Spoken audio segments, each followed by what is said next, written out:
लगा करके देखो। नारद जी को भी यहाँ संशय हो गया कि व्यक्ति एक शादी कर लेता है तो महाराज दिन भर चिंता में डूबा रहता है और घर में खूब लड़ाई झगड़े चलते हैं। और यह कन्हैया ने तो 16,108 शादी इसकी हुई है, इसके घर क्या हो रहा होगा, चलो मैं देख करके आऊं। महाराज नारद जी तो नारद जी ही हैं। इनने सोचा कि घर में लड़ाई झगड़ा हो रहा होगा तो ठीक है, नहीं हो रहा होगा तो फिर करवाया जाएगा। यही काम है नारद जी का। अब देखना कि लड़ाई कराने के लिए कितनी मेहनत करते हैं नारद जी। स्वर्ग में पहुंचे, स्वर्ग से कल्प वृक्ष का फूल लिया और सोचने लगे इस फूल को मैं श्री कृष्ण को तब दूंगा जब रुक्मिणी पास में बैठी होगी। जब इस फूल को मैं कृष्ण को दूंगा और कृष्ण इस फूल को रुक्मिणी को दे देंगे, बस फिर तो मैं सब संभाल लूंगा आगे का काम। अब तो भैया ये नारद बाबा ने फूल ला करके और महाराज वहां कृष्ण के घर पहुंच गए। रुक्मिणी मैया बैठी है, कन्हैया बैठे हैं, नारद जी पहुंचे। ओहो नारद मुनि आ गए, नारद मुनि आ गए। नारद जी बोले क्या आना? भगवान बोले नारद जी नाराज क्यों है? अरे नाराज की तुम नाराजी का काम ही करते हो। भगवान बोले क्यों? अरे तुमने 16,108 शादी कर ली है? एक निमंत्रण तक नहीं किया, एक शादी में हम बुलाया तक नहीं। भगवान बोले नारद बाबा हमने कोई शादी नहीं की है, शादी करना हमारी तो मजबूरी हो गया है।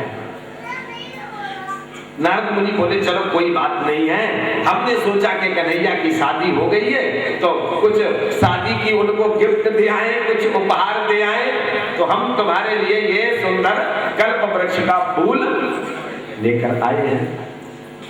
भगवान समझ गए कि नारद भले के लिए नहीं आते हैं। अब भगवान ने वो फूल ले लिया और लेके और रुक्मिणी को दे दिया। नारद जी ने देख लिया, बस बन गया काम। नारद जी बोले देखो कन्हैया अब इस समय तो हमको भी यहाँ जाना वहां जाना बहुत जिम्मेदारियां हैं, अब फिर कभी मिलेंगे, अब चलते हैं। और झट से जल्दी नारद जी पहुंचे और कहाँ गए? सत्यभामा के महल में। सत्यभामा ने कहा आइए नारद बाबा आइए। नारद जी बोली क्या आना? सत्यभामा बोली आज तुम उदास क्यों हैं? बोले क्या करें मैया, हम तो तुम्हारे लिए इतना सुंदर फूल लेकर के आए थे कल्प वृक्ष का स्वर्ग से, और हमने सोचा कि श्री कृष्ण सत्यभामा से ज्यादा प्रेम करते होंगे तो मैंने कृष्ण को दे दिया वो फूल, और मैंने सोचा कि कृष्ण अपने आप सत्यभामा को दे देगा। अब मुझे क्या पता है कि कृष्ण रुक्मिणी से ज्यादा प्रेम करता है। फूल लाया मैं तुम्हारे लिए और दे दिया रुक्मिणी को। सत्यभामा ने कहा अच्छा। और नारद सत्यभामा के ही पास क्यों गए? क्योंकि सत्यभामा एक शत्राजीत राजा की बेटी थी, छत्री की पुत्री थी। नारद जी ने सोचा कि छत्री ही वीर होते हैं, लड़ाकू होते हैं, इसलिए छत्राणी से ही कृष्ण को लड़वाया जाए तो ही काम सही रहेगा। और नारद जी ने सोच लिया कि अब मामला बन गया, अब यहां से हमको भाग लेना चाहिए। नारद जी तो वहां से निकल गए और सत्यभामा नाराज हो गई। भगवान बोले सत्यभामा क्या बात है? बात क्या है? नारद जी हमारे लिए लाए थे कल्प वृक्ष का फूल, तुमने रुक्मिणी को दे दिया। कन्हैया बोले हमें तो पहले ही पता था कि ये नारद भले के लिए नहीं आया है, लेकिन कोई बात नहीं, हम तुम्हारे लिए दूसरा फूल ला देंगे। नहीं नहीं नहीं, अब हमें फूल नहीं चाहिए। तो बोले हमारे आंगन में कल्प वृक्ष का पेड़ लगा दो। भगवान बोले सत्यभामा, ये कल्प वृक्ष तो केवल स्वर्ग में ही रहता है, ये मृत्यु लोक का नहीं है। बोले इससे हमें कोई लेना देना नहीं, हमारे आंगन में हमें कल्प वृक्ष का पेड़ चाहिए। तो भैया राजहट, बाल हट, स्त्री हट, ये तो बड़े खतरनाक हट होते हैं। हट पकड़ गई, हमें पेड़ चाहिए। तब भगवान ने गरुड़ को बुलाया, गरुड़ की पीठ पर बैठ के, और भगवान श्री कृष्ण इंद्र के यहाँ पहुंचते हैं। सत्यभामा को भी बिठा लिया गरुड़ पर, इंद्र के यहाँ पहुंचे। इंद्र से कहा, भाई इंद्र, इस कल्प वृक्ष को हमें दे दो, हम अपनी पत्नी के आंगन में लगाएंगे। इंद्र तो मना नहीं कर सका है, क्योंकि इंद्र ने तो गिरिराज पूजन के समय ताकत देख ली थी कृष्ण की। इंद्र ने कहा ठीक है ले जाओ, लेकिन महाराज इंद्राणी ने मना कर दिया इंद्र से, हम इस स्वर्ग ये कल्प वृक्ष को नहीं देंगे मृत्यु लोक में। अरे ये हमारे स्वर्ग की शोभा है। इंद्र ने कहा मैं कुछ नहीं कर सकता हूं, मैं इसके चक्कर में नहीं फंसूंगा। गोवर्धन की पूजा के चक्कर में से जैसे तैसे निकल पाया। इंद्राणी ने कहा तो मैं इससे युद्ध करूंगी। और आज इंद्राणी हाथी पर बैठ करके और हाथ में वज्र लेकर के श्री कृष्ण से युद्ध करने के लिए निकल गई। भगवान श्री कृष्ण ने दूर से ही देखा, हो इंद्र की धर्म पत्नी इंद्राणी हमसे युद्ध करने आ रही है। तब भगवान सत्यभामा से बोले, सत्यभामा तैयार हो जाओ। बोले क्यों? बोले उधर से इंद्र की पत्नी इंद्राणी युद्ध करने आ रही है, तो इधर से द्वारिकाधीश की पत्नी सत्यभामा युद्ध करने जाएगी। ये चतुराई राम जी में नहीं थी, ये चतुराई राम जी में नहीं थी। समझिए इस बात को। श्री कृष्ण सोचते अगर मैं इंद्राणी से युद्ध लड़ूंगा तो क्या ये मेरी कोई शोभा है? कोई पुरुष किसी स्त्री से अगर लड़े तो ये उसकी शोभा नहीं है। तो श्री कृष्ण ने किसको आगे कर दिया? सत्यभामा को, अपनी पत्नी को। और ध्यान रखना, घर में कभी भी अगर लड़ाई हो जाए तो खुद मत लड़ो। भाभी से, चाची से, ताई से, किसी से भी लड़ाई हो जाए तुम खुद मत लड़ो। अगर ये लगे कि भाभी हमारी जान ही ले रही है तो पत्नी को भले ही आगे कर दो तुम, लेकिन तुम भाभी से, चाची से मत लड़ो। घर की औरतें आपस में लड़ लेती हैं तो उसका तो समाधान हो जाता है कि चलो कोई बात नहीं है और ये सब माताओं की बातें हैं, इन्हें छोड़ो। लेकिन अगर पुरुष कोई माता से लड़ गया घर में फिर समाधान नहीं निकलता है। इसलिए श्री कृष्ण ने इंद्राणी से लड़ना उचित नहीं समझा, सत्यभामा को भेज दिया। अब सत्यभामा और इंद्राणी जब युद्ध के लिए आती हैं, महाराज तीनों लोकों में त्राहि मच गई। अगर आज दो शक्तियां लड़ बैठी महाराज महाप्रलय हो जाएगी। तब इंद्र ने अपने गुरु का स्मरण किया, वहां बृहस्पति प्रकट होते हैं। इंद्र ने कहा, हे गुरुदेव, इंद्राणी मेरी बात तो मान नहीं रही है, लेकिन आप समझाओ। हमारे संस्कृति में गुरु की बड़ी प्रतिष्ठा है, बड़ी महिमा है गुरु की। इंद्राणी ने इंद्र की बात नहीं मानी, लेकिन आज गुरु बृहस्पति आए और कहते, बेटी इंद्राणी, ये लड़ना स्त्री की शोभा नहीं है। लड़ती झगड़ती हुई स्त्री की शोभा नहीं है। अच्छा, आप वैसे भी खुद विचार करके देख लो, माताएं लड़ती हैं तब अच्छी लगती हैं या हंसती हैं तब अच्छी लगती हैं? सीधी सी बात है। कोई मैया किसी पड़ोसन से लड़ रही हो तब देखो फिर। तालियां बजा दो भैया बच्चों, स्वागत सत्कार हो रहा है। कोई स्वागत करने आए तो तालियों की सेवा बस करें।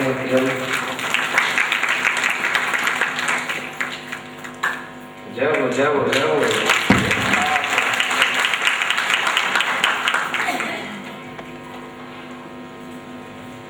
तो बृहस्पति कहते हैं, बेटी इंद्राणी, ये लड़ना झगड़ना स्त्री की शोभा नहीं है। इस लड़ाई को यही समाप्त कर दो। और गुरु ने केवल इतना कहा, इंद्राणी ऐरावत हाथी से नीचे उतर आई और वही लड़ाई बंद कर दी। देखिए गुरु की महिमा। गुरु की बात मान ली इंद्राणी ने, इंद्र की नहीं मानी।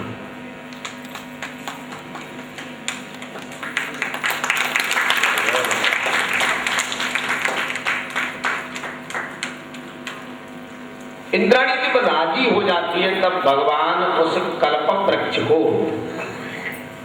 उखाड़ करके और गरुड़ के ऊपर रख करके लाते हैं और सत्यभामा के आंगन में लगा देते हैं। इस कथा पे भी कभी तुमने विचार किया है? ये तो हम कह देते हैं श्री कृष्ण की लीला श्री कृष्ण की है, वो तो नाचते हैं, नाचने कूदने वाले देवता हैं। इस कथा पे भी कभी विचार किया है? कल्प वृक्ष को स्वर्ग में से उखाड़ करके और गरुड़ के ऊपर रख करके सत्यभामा के आंगन में लगा दिया। वो तो कल्प वृक्ष की बात है, कोई किसी छोटे से पेड़ को ही उखाड़ करके देख ले। हम कृष्ण की बराबरी करते हैं। आज ये हमारी बहुत बड़ी कमजोरी बन गई है। हम कृष्ण के बनना नहीं चाहते हैं, हम राम के बनना नहीं चाहते, हम राम बनना चाहते हैं। अरे तुम राम बनो या मत बनो, कृष्ण बनो या मत बनो, शिव बनो या मत बनो, लेकिन राम के बन जाओ, कृष्ण के बन जाओ।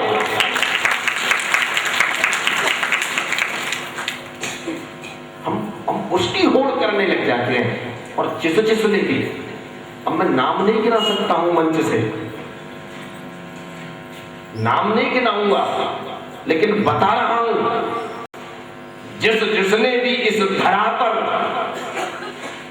जिसने भी इस धरती पर भगवान बनने की कोशिश की है, उसकी क्या दुर्दशा हुई है आप सब जानते हैं। भगवान इस धरती का स्वामी केवल एक है, कृष्ण, राम, शंकर। हम इस धरती के स्वामी नहीं बन सकते हैं, हम इस धरा के राजा नहीं बन सकते हैं। हम भगवान के बने। सत्यभामा के आंगन में कल्प वृक्ष लगाएंगे। ये भगवान की गृहस्थाश्रम की लीला है।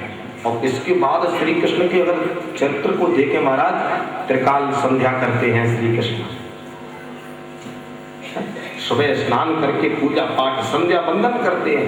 रामचरितमानस में तुम्हारा पग पग पर राम जी की संध्या बंदन की चर्चाएं हैं। संध्या बंदन करते हैं, मंत्र का जाप करते हैं, राम मंत्र का जाप करते हैं श्री कृष्ण।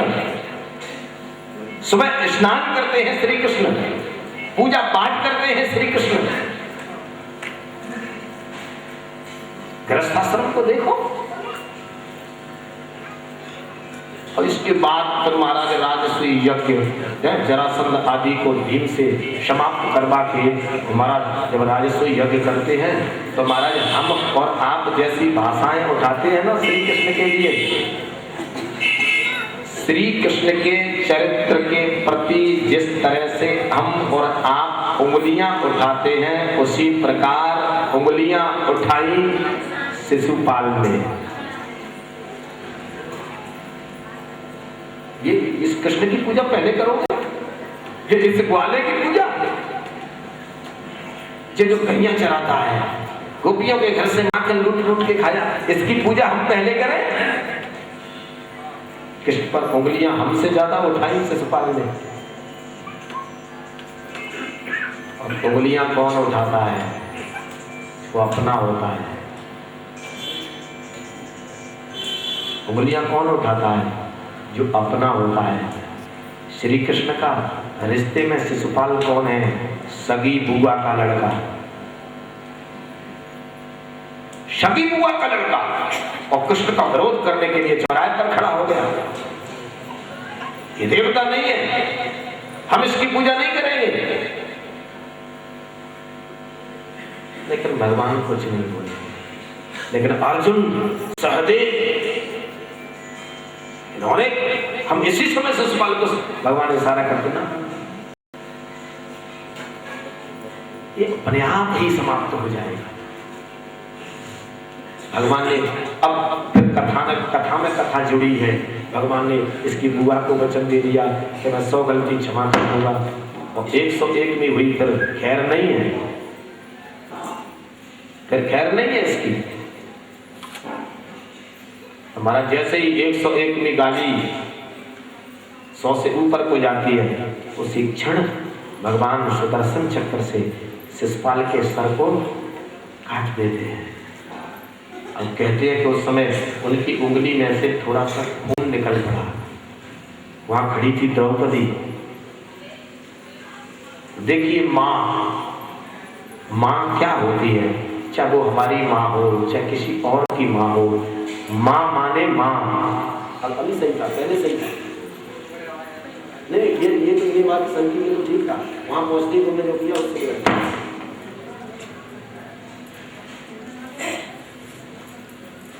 माँ माने माँ।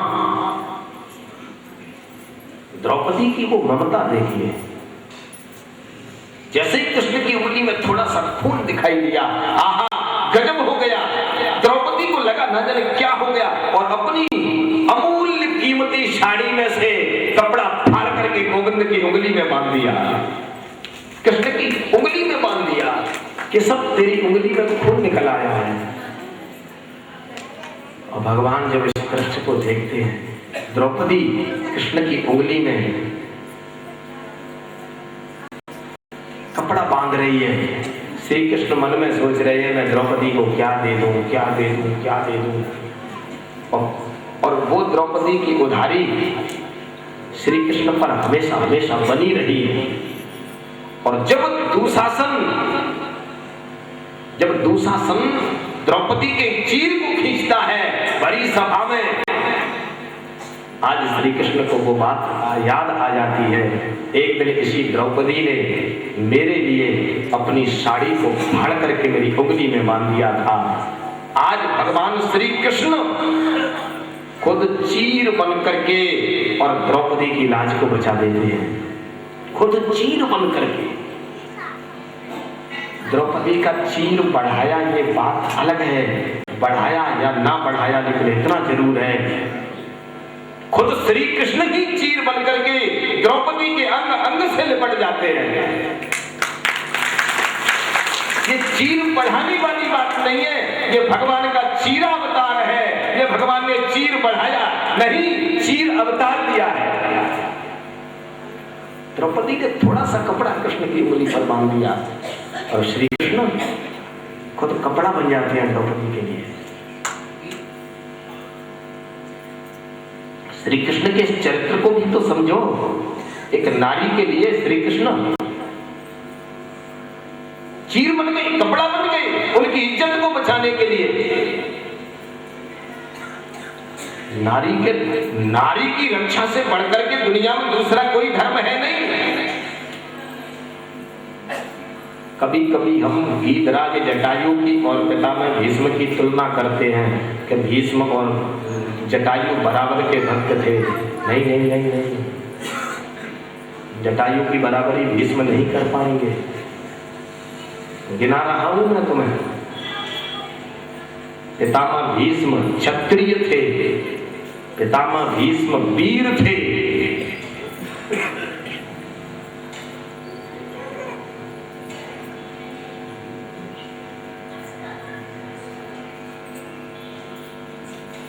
पितामह भीष्म क्षत्रिय थे, वीर थे,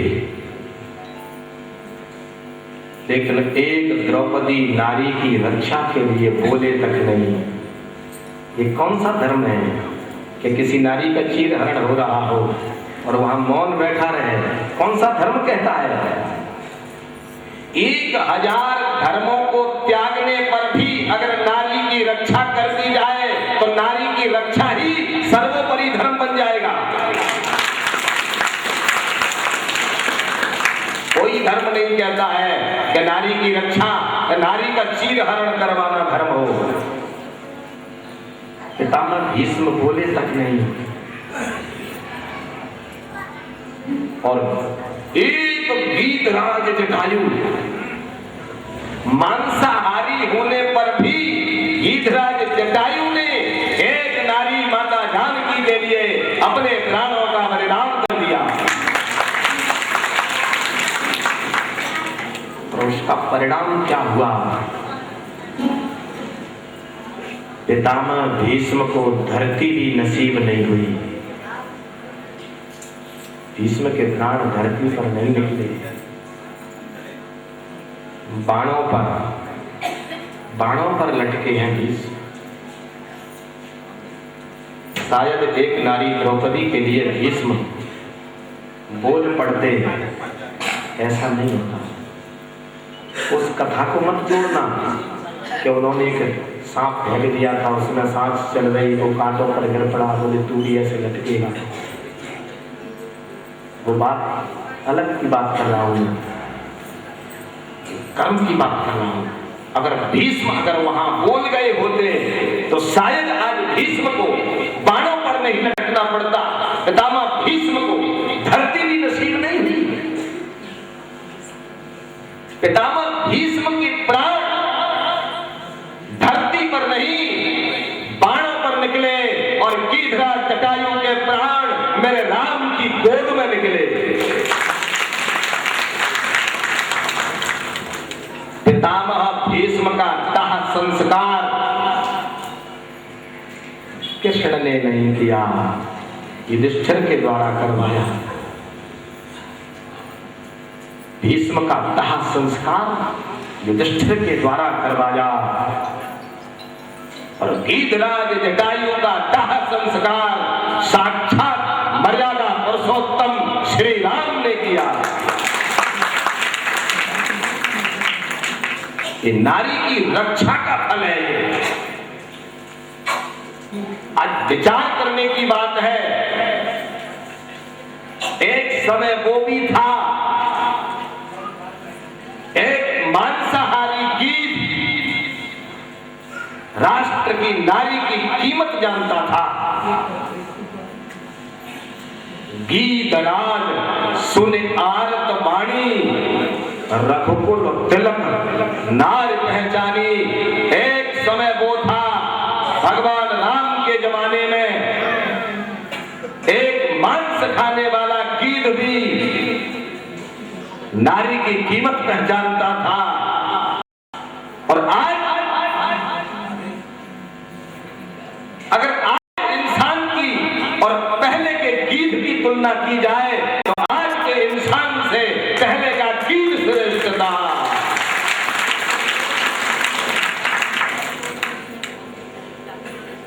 हम बात करते हैं धर्मों की, इन चरित्रों को हम अपने चित्त में उतारें, तब कल्याण होगा, तब कल्याण होगा, तब दर्शन होगा, तब उद्धार होगा, तब ये मानव जीवन सार्थक होगा।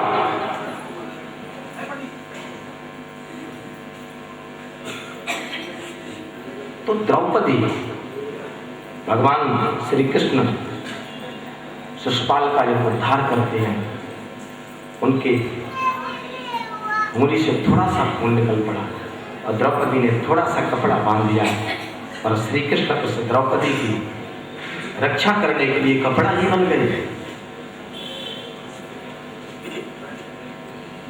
इसके बाद राजस्व यज्ञ को पूर्ण कराया है भगवान ने। अब शिशुपाल का मित्र महाराज विदुरथ है, दंतवक्त्र है, साल्व है, इन सब दुश्मनों ने भगवान पर आक्रमण किया है। अब देखना, भगवान श्री कृष्ण के जीवन की बात करें तो श्री कृष्ण के बराबर दुश्मन मुझे लगता है किसी के नहीं थे। 6 दिन के श्री कृष्ण को पूतना आकर के मारने आ गए। 6 दिन के, 6 महीने के नहीं, 6 दिन के श्री कृष्ण को मारने के लिए पूतना आ गई। और देखो शादी भी हो गई, उसके बाद भी दुश्मन ही दुश्मन बैठे हैं। और श्री कृष्ण ने किसी की जमीन नहीं हड़पी, श्री कृष्ण ने किसी का प्लाट कब्जा नहीं किया। इतने दुश्मन, स्वाभाविक बात है। आप अगर अच्छा करने के लिए चल पड़ोगे, आप संस्कृति की रक्षा का संकल्प लेकर के चल पड़ोगे, आपके हजारों दुश्मन पैदा हो जाएगा। तो ये अब ये भगवान श्री कृष्ण के चरित्र। अब इसके बाद फिर सुदामा चरित्र है। इसके बाद फिर सुदामा चरित्र है। तो अब बाल व्यास जी श्रवण कराएंगे, बाल व्यास जी से क्षमा मांगेंगे। उनका समय हमने जो है दे दिया। अब प्रसंग बस बात चल गई, तो भैया बाल व्यास जी आपको अपनी बाल वाणी से श्रवण कराएंगे। तो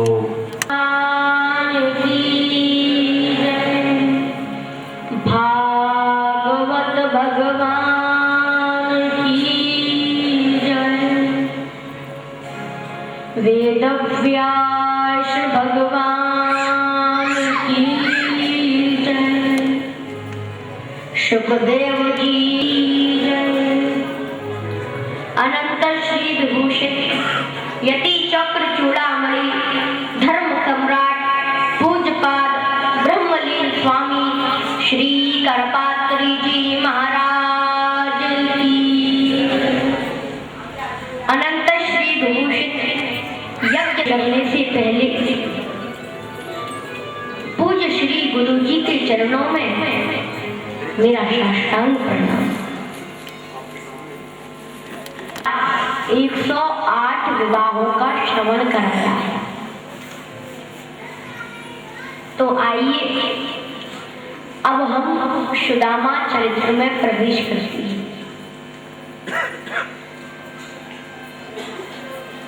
लेकिन सभी ध्यान दें, सुदामा जैसे बनने के लिए हमें काम, क्रोध, मद, लोभ, मोह, ईर्ष्या और द्वेष, इन 7 तत्वों को मारना होगा। और रामचरितमानस में इन 7 शत्रुओं को मारने के लिए ही तुलसीदास जी ने 7 कांड लिखे। क्यों? क्योंकि शत्रु जो 7 शत्रु हैं, इन्हीं 7 शत्रुओं को मारने के लिए 7 कांड लिखे हैं। पहला बालकांड, दूसरा अयोध्या कांड, तीसरा अरण्य कांड, चौथा किष्किंधा कांड, 5वां सुंदर कांड, 6वां लंका कांड और 7वां उत्तर कांड। तो इन 7 शत्रुओं को हम इन 7 कांडों के द्वारा मारें। तो पहला शत्रु हमारा कौन है? काम। काम का क्या मतलब है? किसी की बहन बेटी को पाप की नजर से देखना, गलत नजर से देखना, वही काम है। और पहला कांड कौन सा है? पहला शत्रु तो काम है, और पहला कांड कौन सा है? बालकांड। यानी कि इस काम रूपी शत्रु को हम बालकांड अर्थात बाल अवस्था से ही मारना प्रारंभ कर दें।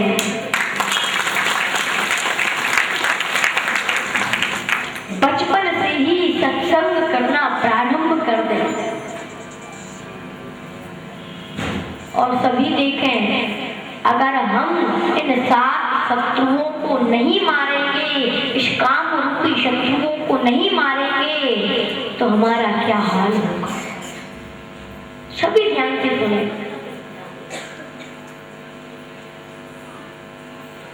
एक महात्मा जी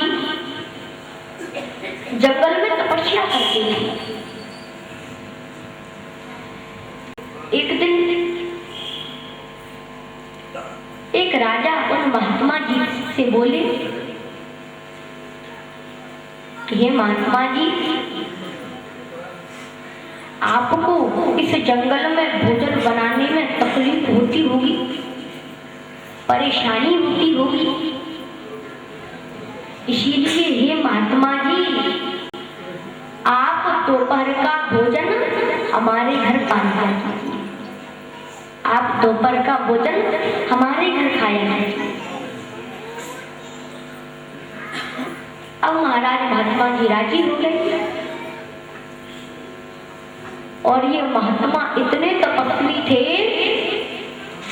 कि खड़ामू पहनकर अपनी कुटिया से आकाश मार्ग से उड़कर राजा के महल में जाते थे और उड़कर ही आते थे।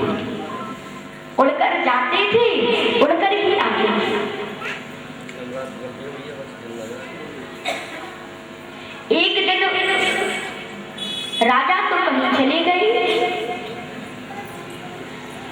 तब राजा की पुत्री ने महात्मा जी को भोजन परोसा। राजा तो कहीं चले गए थे, तब राजा की पुत्री ने महात्मा जी को भोजन परोसा। अब महाराज राजकुमारी है,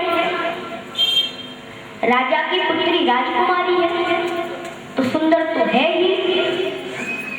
राजकुमारी की उस सुंदरता को देखकर उस महात्मा के मन में पाप आ गया। गलत नजर से देखने लगा राजकुमारी को। तब पता है क्या हुआ? उसी क्षण उनके उड़ने की शक्ति नष्ट हो गई। अब ये महात्मा भोजन पाकर आकाश मार्ग से उड़ना चाहते हैं, कुटिया पर जाने के लिए उड़कर जाना चाहते हैं, तो अब उड़ नहीं पा रहे हैं। क्यों? क्योंकि एक नारी के प्रति मन में पाप आने से उनके उड़ने की शक्ति नष्ट हो गई। तब वो महात्मा पैदल चलकर अपने घर अपनी कुटिया पर पहुंचे।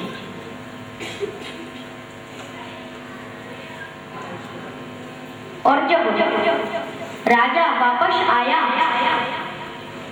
तो पुत्री से बोला, हे बेटी, महात्मा जी भोजन पा गए? तब वो बेटी बोली, हाँ पिताजी, महात्मा भोजन पा गए।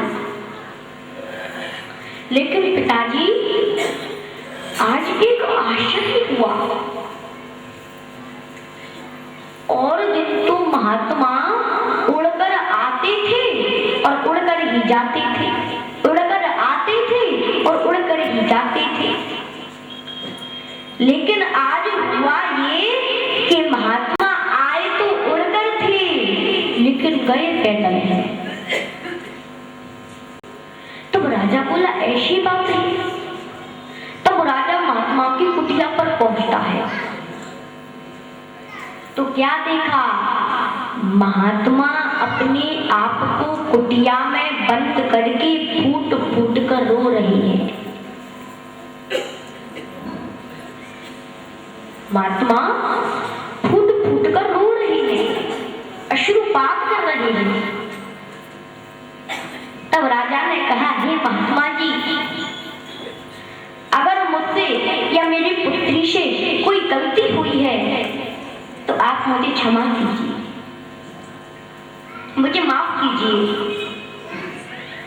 तब महात्मा बोले, हे राजन, गलती तुझसे नहीं हुई है, गलती तुझसे नहीं हुई है, गलती तो मुझसे हुई है। हे राजन, तेरे घर के अन्न को खाते खाते मेरी इंद्रियां विषैली हो गई,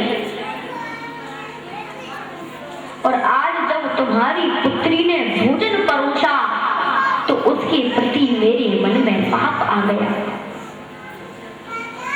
इसीलिए मेरे उड़ने की शक्ति नष्ट हो गई है। हे राजन, अब मैं तेरे घर भोजन पाने कभी भी नहीं आऊंगा।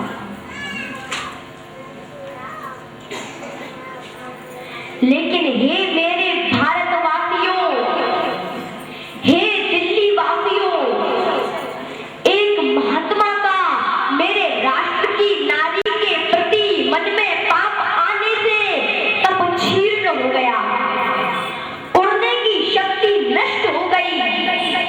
लेकिन क्या होगा उन लोगों को जो 24 घंटे मोबाइलों में अश्लील वीडियो देखने में लगे रहते हैं?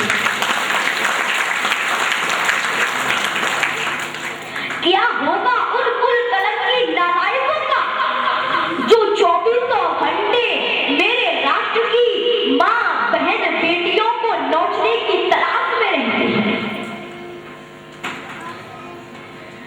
अरे इन मूर्खों से तो, इन कुलकलंकियों से तो मांस खाने वाला कीट ही श्रेष्ठ है। क्यों? क्योंकि कीट की नजर हमेशा मुर्दे पर रहती है, जिंदे पर नहीं। कीट तो कम से कम मुर्दे को नोच नोच कर खाता है, लेकिन आज का इंसान, आज का मानव जिंदों को ही नोच नोच कर खाता है।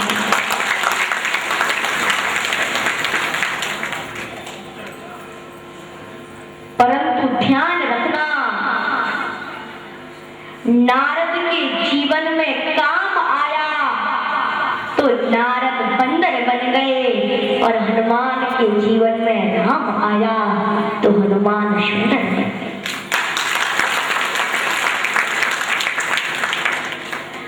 नारद ने विश्व मोहिनी कन्या को पत्नी की नजर से देखा, पाप की नजर से देखा, लेकिन हनुमंत लाल ने माता जानकी को मां की नजर से देखा। नजर को बदलो तो नजारे बदल जाते हैं, सोच को बदलो तो सितारे बदल जाते हैं। कश्तियां बदलने की कोई जरूरत नहीं, दिशा को बदलो तो किनारे बदल जाते हैं।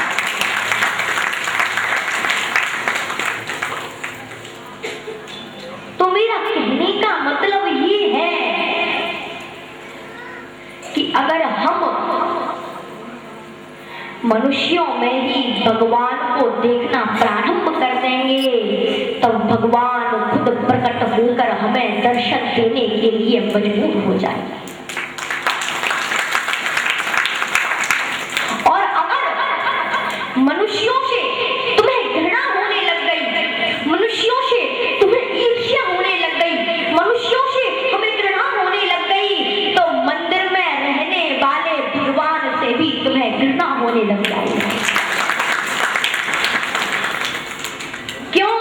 क्योंकि वही मंदिर वाला भगवान ही तो इन सब प्राणियों में बैठा है। जिसे कुरान में ईमान ना मिला, जिसे गीता में ज्ञान ना मिला, जिसे गुरु ग्रंथ साहिब में सतनाम ना मिला, तो क्या उसे आसमान में रब मिलेगा? जिसे इंसान में भगवान ना मिला।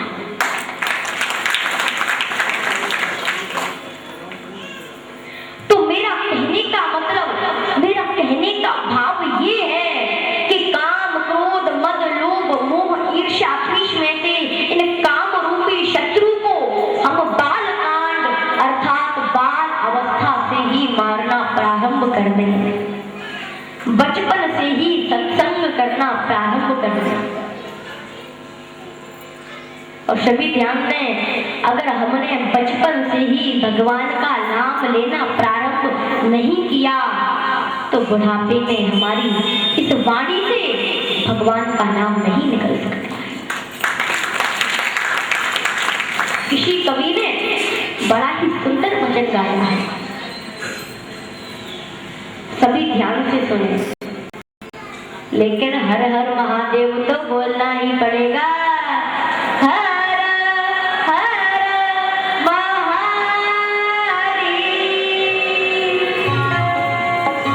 तो देखिए क्या सुंदर वचन है। ना राम नाम लीधो तन भरी जवानी में, ना कृष्ण नाम लीधो तन भरी जवानी में, तू डूब के मर जा रे चुल्लू भर पानी में, तू डूब के मर जा रे चुल्लू भर पानी में।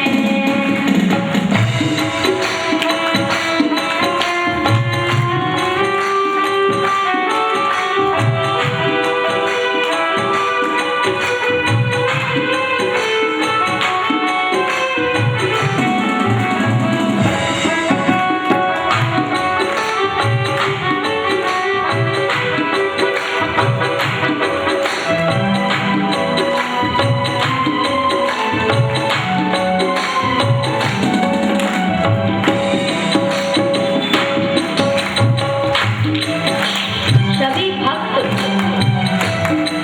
इस भजन की एक एक कड़ी पर ध्यान दें, क्योंकि इन कड़ियों में जीवन का सार छुपा हुआ है। ना लायो आटी में मिल जाएगो माटी में, ना लायो आटी में मिल जाएगो माटी में, एक दिन काया तेरी कट जाएगी काटी में, एक दिन काया तेरी कट जाएगी काटी में। पानी को बबूला है, पानी को बबूला है, मिल जाएगो पानी में, तू डूब के मर जाए चुल्लू भर पानी में, तू डूब के मर जाए चुल्लू भर पानी में।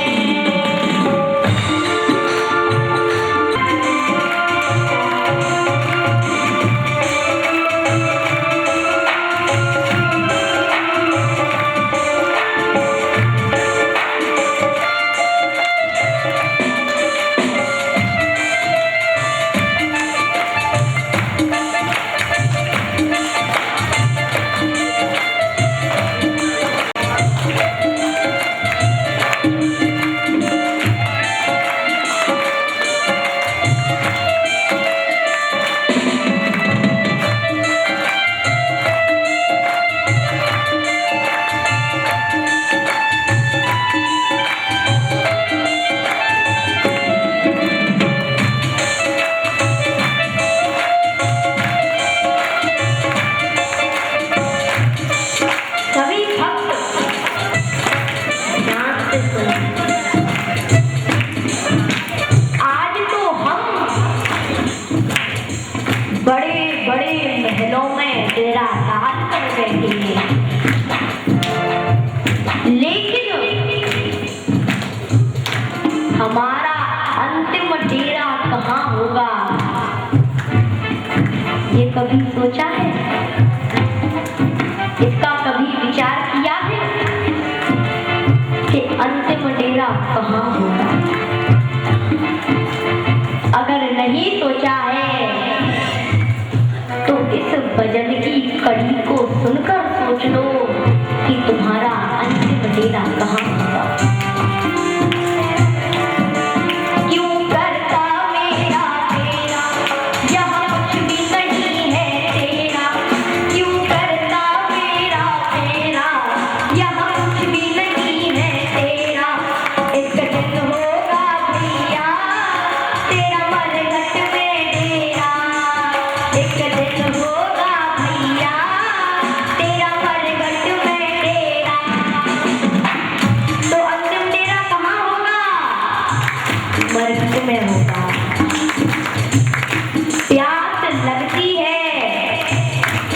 तो पनघट की याद आती है,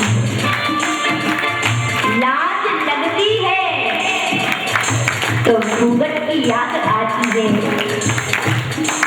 ये जिंदगी तेरी क्या कहानी है, उम्र बीतती है तो मरघट की याद आती है।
मेरी मैया तो और भी ज्यादा प्यारी है, तभी तो अपनी आंखों में मोटा मोटा काजल लगा कर आई है। बोलो हर हर महादेव। तो मैं आप लोगों से डूबने के लिए नहीं कह रहा हूं। जो लोग भगवान की भक्ति नहीं करते हैं, अतिथि का सत्कार नहीं करते हैं, शिव की आराधना नहीं करती हैं, मैं उनसे डूबने के लिए कह रहा हूं। और एक बात भी है, चुल्लू भर पानी में तो कैसे डूब सकते हैं? अरे चुल्लू भर पानी में मुंह अच्छे से धुलता नहीं है, तो एक आदमी डूब के कैसे मर सकता है? इसीलिए चुल्लू भर पानी में नहीं, यहाँ पर कौन सी है नदी? यमुना। तो क्या हुआ?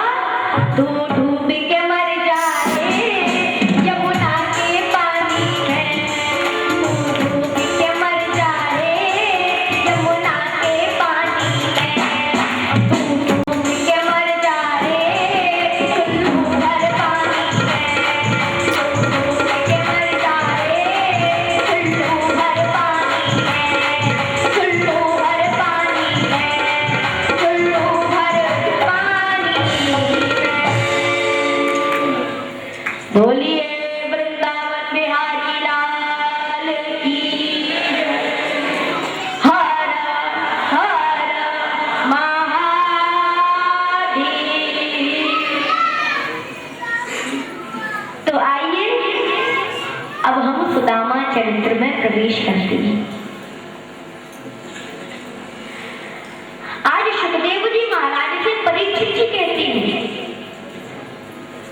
कि हे गुरुदेव,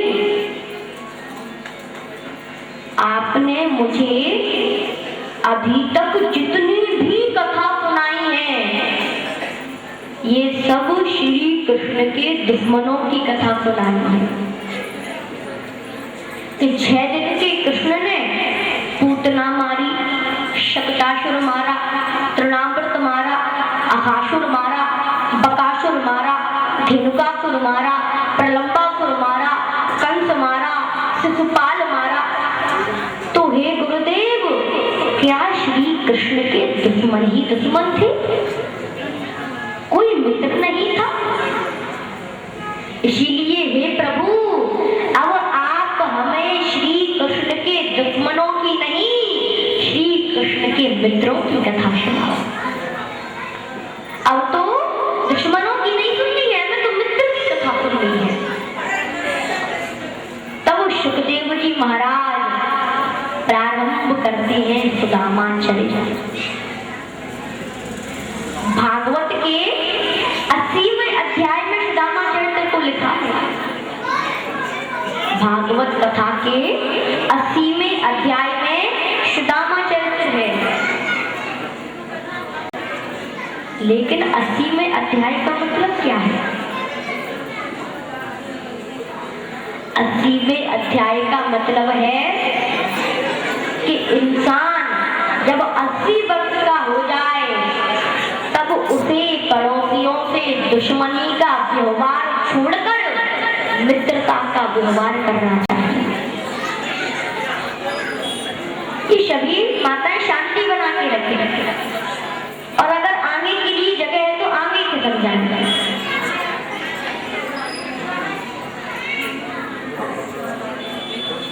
ये डिस्टर्ब ना करें, कथा में बातचीत ना करें, मन को एकाग्र करके कथा सुने।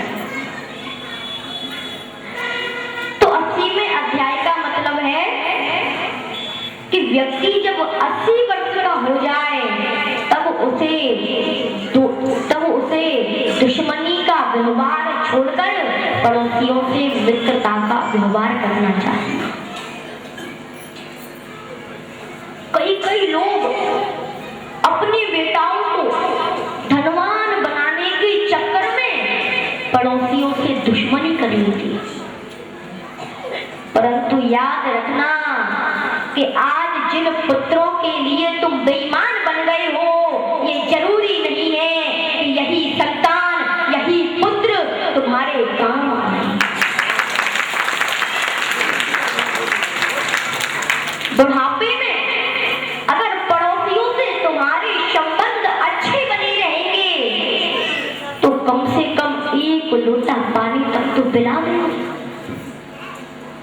और अगर बुढ़ापे में तुमने अपने पुत्रों को करोड़पति धनवान बनाने के चक्कर में पड़ोसियों से दुश्मनी कर ली और तुम्हारे बेटा तो अमेरिका में बिजनेसमैन बन गए, तब तुम पलंग पर थूक थूक कर मर जाओगे और पड़ोसी भी दुश्मनी के कारण तुम्हें एक लोटा पानी नहीं बल्कि एक टैंकर गाली देगा।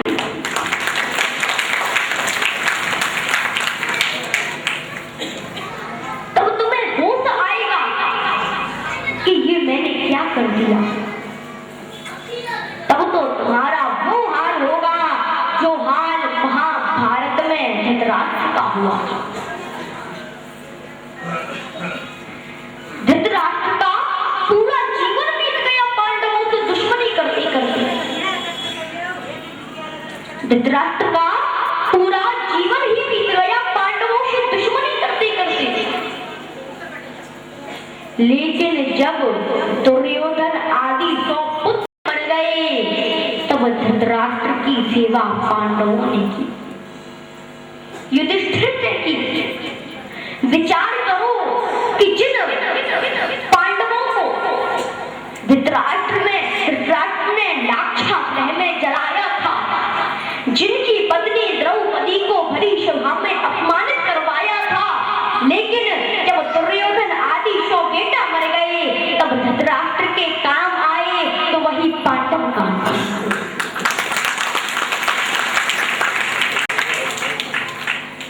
धृतराष्ट्र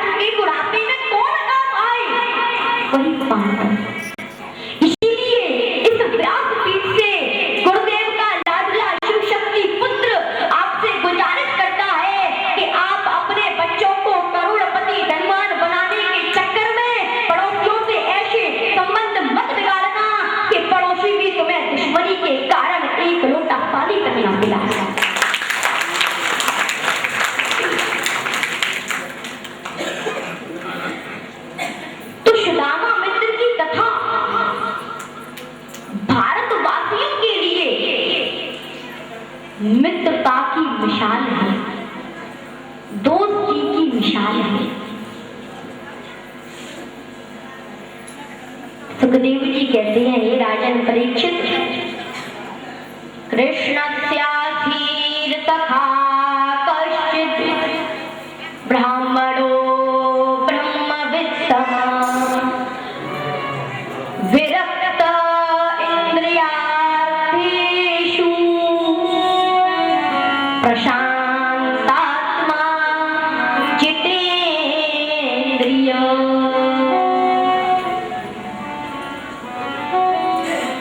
श्रीमद् भागवत महापुराण में सुदामा का नाम नहीं है। श्रीमद् भागवत में सुदामा का नाम नहीं है। क्यों? क्योंकि वेद व्यास जी सुदामा का नाम लिखने ही वाले थे, इतने में आकर मेरे गोविंद ने हाथ पकड़ लिया कि हे वेद व्यास, आप भागवत में मेरे मित्र सुदामा का नाम मत लिखो। क्यों? क्योंकि सुदामा मेरा बहुत ही घनिष्ठ, बहुत ही प्रिय मित्र है,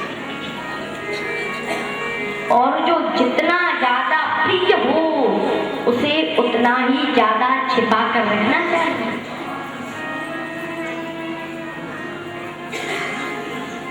अगर आपका किसी से बहुत ही घनिष्ठ व्यवहार है और आपने उसके घर में बार बार जाना शुरू कर दिया, तब पड़ोसी आपस में बातचीत करेंगे, ओहो आजकल इन लोगों की बड़ी पट रही है, लगता है दाल में कुछ काला है, बोलो हर हर महादेव। तो सुदामा भी श्री कृष्ण के बहुत ही घनिष्ठ, बहुत ही प्रिय मित्र है। और देखिए, सुदामा जाति से तो ब्राह्मण है, लेकिन कैसे ब्रह्मवित्तमा, ब्रह्म को जानने वाले, विरक्त इंद्रियार्थेषु, सुखदेव जी जैसे वैरागी सुदामा को विरक्त कहते हैं। विरक्त का मतलब है जिसके अंदर राग नहीं, द्वेष नहीं। अगर संत होने के बाद भी हमारे अंदर राग और द्वेष है तो हम संत नहीं हैं, और अगर गृहस्थ होने के बाद भी हमारे अंदर राग और द्वेष नहीं है तो हम संत हैं।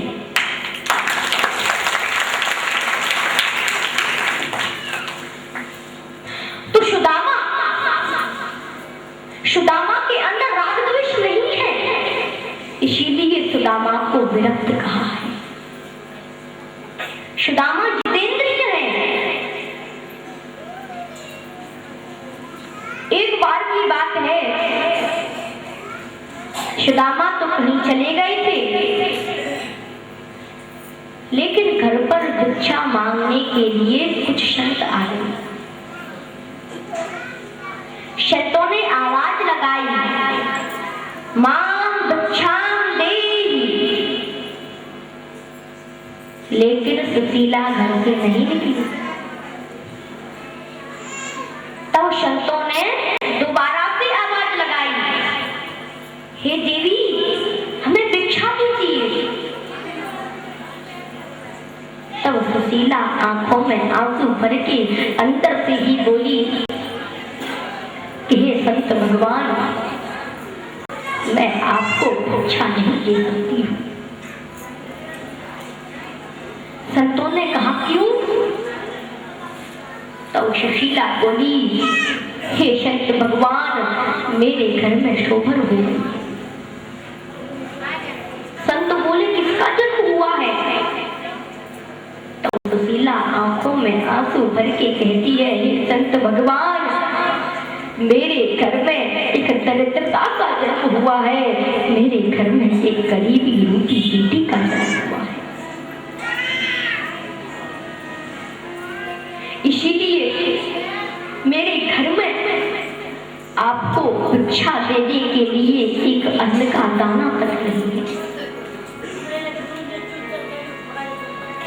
पति जो कुछ लेकर आएंगे उसी से ही अपने बच्चों का पेट भरूंगी।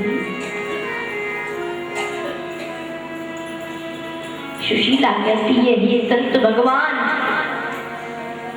अगर आज मेरे पास आपको देने के लिए कुछ है तो आज मैं अपने आंसुओं को ही भिक्षा के रूप में आपकी झोली में डाल रही हूँ। इतना कहकर सुशीला आंखों में आंसू भरकर फूट फूट कर रोने लगी।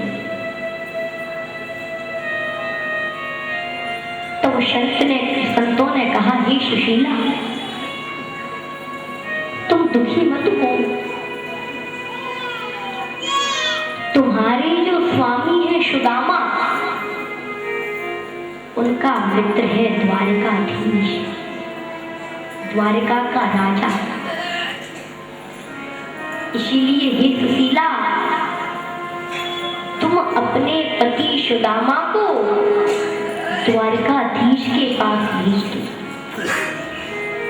फिर तुम्हें जीवन में कभी रोना नहीं पड़ेगा।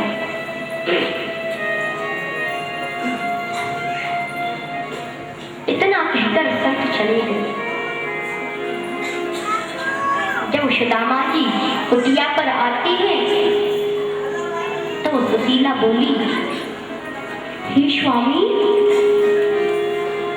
आपके मित्र तो द्वारकाधीश है, द्वारका के राजा है। इसीलिए हे स्वामी, आप मेरे लिए नहीं, आप अपने लिए नहीं, लेकिन अपने बच्चों के लिए द्वारका चले जाओ। तो सुदामा कहते हैं, हे सुशीला, मैं मित्र के यहाँ मांगने नहीं जा सकता हूँ।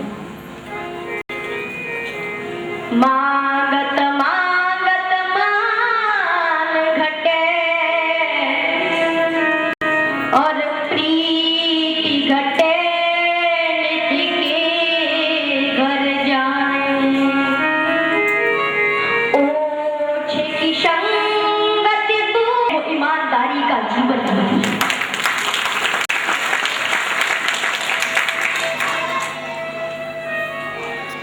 तो आज सुशीला ने अपने साड़ी के पल्लू में से ही एक बिलान कपड़ा फाड़कर 4 मुट्ठी चावल बांधकर सुदामा के हाथ में दे दी। तब सुदामा उन 4 मुट्ठी चावलों को लेकर द्वारका की तरफ जा रहे थे, लेकिन रास्ते में एक नदी मिली। नदी के उस पार है द्वारिका, उस किनारे है द्वारिका और इस किनारे खड़े हैं सुदामा। यानी कि ये जीवात्मा परमात्मा से तब मिल सकता है जब ये इस नदी को पार करेगा। और इस नदी को पार करना बहुत कठिन है। इस नदी को पार करने के चक्कर में बड़े बड़े ज्ञानी, बड़े बड़े योगी वैरागी बह गए। ये नदी कौन सी है? यह माया रूपी नदी। सुदामा है ये जीवात्मा, सुशीला है बुद्धि, चावल है सद्गुण सद्विचार, श्री कृष्ण है परमात्मा और नदी है ये माया।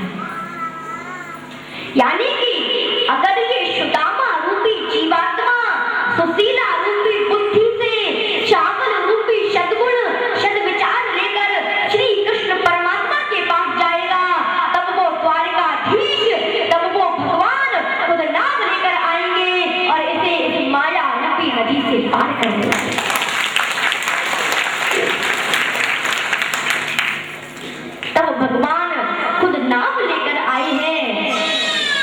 और सुदामा को नदी से पार करके अंतर ध्यान हो गए। आज सुदामा द्वारका के महल के पास पहुंचते हैं तो क्या देखा कि दो द्वारपाल खड़े हैं। तब सुदामा उन द्वारपालों से बोले, अरे द्वारपालो कन्हैया से कह दो, अरे द्वारपालो कन्हैया से कह दो कि मिलने सुदामा गरीब आ गया है, कि मिलने सुदामा गरीब आ गया है।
नाचना कमाता है इसलिए नाच। तुम्हारी शादी हो गई कि नहीं हुई?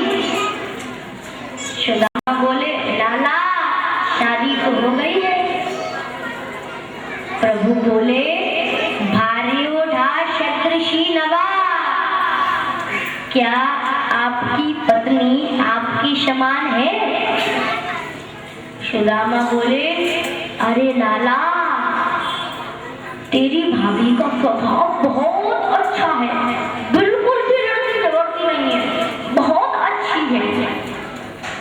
और एक बात बोलूं, किसी किसी पति पत्नी में तो बात बात पर लड़ाई झगड़ा होता है। बोला हरे महादेव। एक बात मुझे याद आ गई। एक पत्नी आंगन में झाड़ू लगा रही थी और उसका पति स्टूल पर बैठा हुआ था। अब तो महाराज ये पत्नी झाड़ू लगाते लगाते पति के पास पहुंच गई और पति से बोली ए जी थोड़ा स्टूल को आगे खिसका लो, मुझे झाड़ू लगाना है। तब पति ने स्टूल और आगे खिसका लिया। अब तो महाराज ये झाड़ू लगाते लगाते वहां पर भी पहुंच गए और फिर से यही बोली कि ए जी थोड़ा आगे खिसक जाओ, मुझे झाड़ू लगाना है। अब पति ने और आगे स्टूल खिसका लिया। अब तो महाराज ये झाड़ू लगाती लगाती वहां पर भी पहुंच गए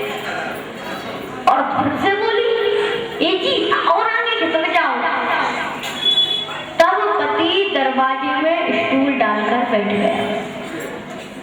अब बताए क्या हुआ? अब महाराज ये झाड़ू लगाती लगाती फिर से वहां पहुंच गई और फिर से पति से बोली, ए जी थोड़ा आगे खसक जाओ। अब तो महाराज पति को आई गुस्सा। अब सोचने लगा कि कितना कुसकता तक आ गया हूँ, अब इससे आगे कहाँ जाऊँ? अब तो महाराज आई इसको गुस्सा और सीधा स्टेशन से टिकट कटवा कर जैसलमेर पहुंच गया।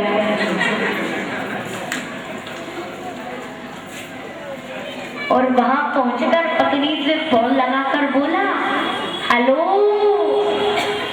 और किसको क्या?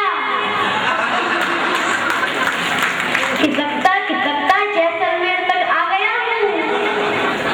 अगर कोई और परेशानी हो तो और किसको क्या? बोलो हर हर महादेव। तो मेरा कहने का मतलब ये है कि किसी पति पत्नी में तो बात बात पर लड़ाई झगड़ा होता है, लेकिन सुदामा कहते हैं, हे लाला, तेरी भाभी का स्वभाव बहुत अच्छा है। और एक बात कहूं,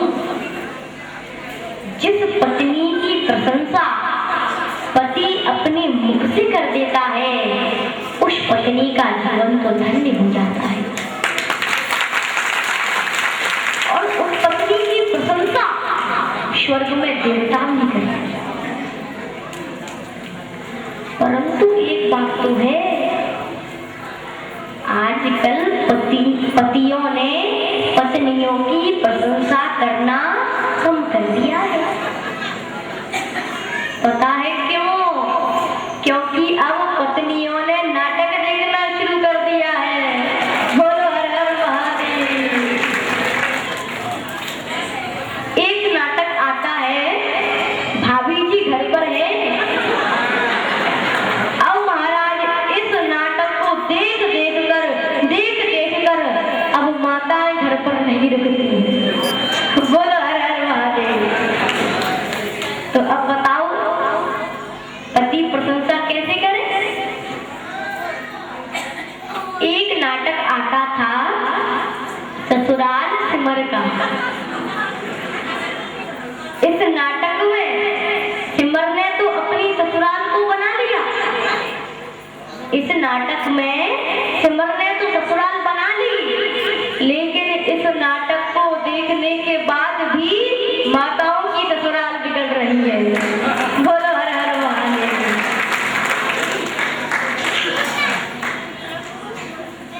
ऐसा क्यों? मैं बताऊं, क्योंकि इन नाटकों में साड़ी की डिजाइन बड़ी खतरनाक है।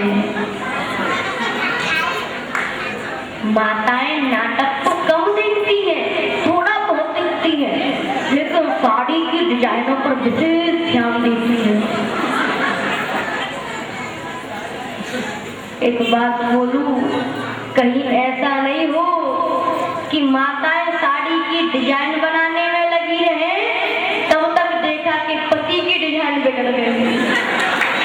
बोलो हर हर महादेव। तो आज सुदामा कहती है कि हे लाला, तेरी भाभी का स्वभाव तो बहुत अच्छा है। सुशीला किसे कहती है? सुष्ठु शोभना शील स्वभाव यस्या सा सुशीला। जिसका स्वभाव शील है, अच्छा है, वही सुशीला है। यानी कि अच्छे स्वभाव वाली पत्नियों की प्रशंसा पति करते हैं। तो आज जब सुदामा कहते हैं, लाला, तेरी पत्नी का स्वभाव तो बहुत अच्छा है, तेरी भाभी का स्वभाव तो बहुत अच्छा है, तब कन्हैया बोले, तब तो मेरी भाभी ने मेरे लिए कुछ ना कुछ तो जरूर भेजा होगा। बोलो हर हर महादेव। अच्छा, कहीं ऐसा तो नहीं है